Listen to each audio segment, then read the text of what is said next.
December 14, 2010. In the Arizona desert, Border Patrol agent Brian Terry and his unit moved to arrest an armed crew preying on drug and migrant smugglers. A firefight breaks out. Terry is shot and killed. Near the scene, investigators recover 2 rifles. Both trace back to a federal operation that was supposed to be tracking guns to cartel leadership, not handing them out.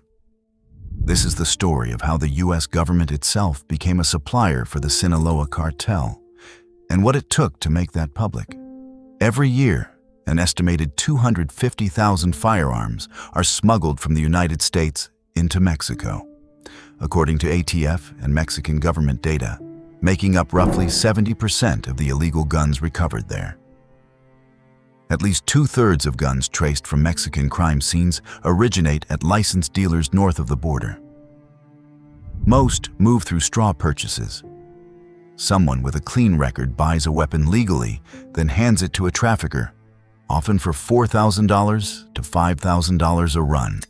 Texas, Arizona, California, New Mexico, and Florida account for the large majority of guns traced back to their point of sale.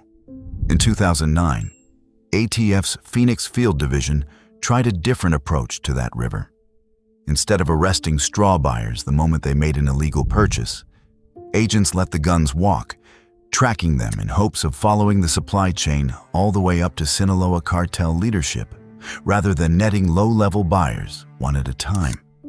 The operation got a name that would later read as darkly ironic: Fast and Furious. Over roughly 2 years, agents allowed an estimated 2,000 firearms to walk into the hands of suspected traffickers. ATF lost track of approximately 1,400 of them almost immediately. The tracking strategy at the center of the operation's justification barely functioned at all.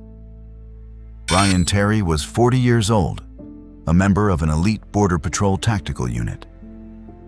On December 14, 2010, his team moved to intercept an armed group known to rob drug and migrant smugglers at gunpoint in the desert near Nogales, Arizona.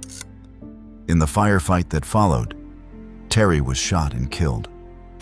Investigators recovered 2 AK pattern rifles near the scene, both traced back to Fast and Furious straw purchases. The specific weapon that killed Terry has never been definitively identified. It didn't need to be. The connection to the operation was enough to blow the entire program into public view. Inside ATF, not everyone had gone along quietly. Special Agent John Dodson had objected to the gun-walking strategy from early on, and after Terry's death, he brought his concerns directly to the Senate Judiciary Committee and to CBS News, becoming the case's central whistleblower. What he described wasn't a single mistake. It was federal agents watching weapons they knew were illegally purchased leave their site, again and again, under orders.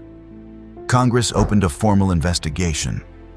The House Oversight and Government Reform Committee, chaired by Darrell Issa, subpoenaed Justice Department documents in October 2011. The Department of Justice, under Attorney General Eric Holder, refused to produce all of them, citing executive privilege. On June 20, 2012, Issa's committee voted 23-17 to hold Holder in contempt of Congress for withholding the subpoenaed records. The full House of Representatives followed with its own contempt vote shortly after, making Eric Holder the first sitting cabinet member in United States history held in contempt of Congress. Of the roughly 2,000 firearms allowed to walk, 389 were eventually recovered in the United States and 276 in Mexico. The rest, more than half of everything the operation let go, were never recovered at all. Fast and Furious weapons have since been connected to more than 150 crime scenes on both sides of the border. The Department of Justice formally banned gun walking as a tactic in the aftermath. That policy change didn't touch the river itself. Long after Fast and Furious ended, the underlying numbers haven't moved much. An estimated 250,000 firearms still cross from the United States into Mexico every year, arming the same cartels this channel has covered again and again, not through any single botched operation, but through thousands of ordinary legal gun purchases every week. This channel has covered corrupt agents, corrupt sheriffs, and now a federal agency whose own strategy for stopping the cartels ended up arming one instead. Different institutions, different states, the same pattern. The tools meant to fight the cartel keep ending up in its hands. Operation Fast and Furious got the headlines and the contempt vote. The Iron River never stopped. It's still running today, one straw purchase at a time.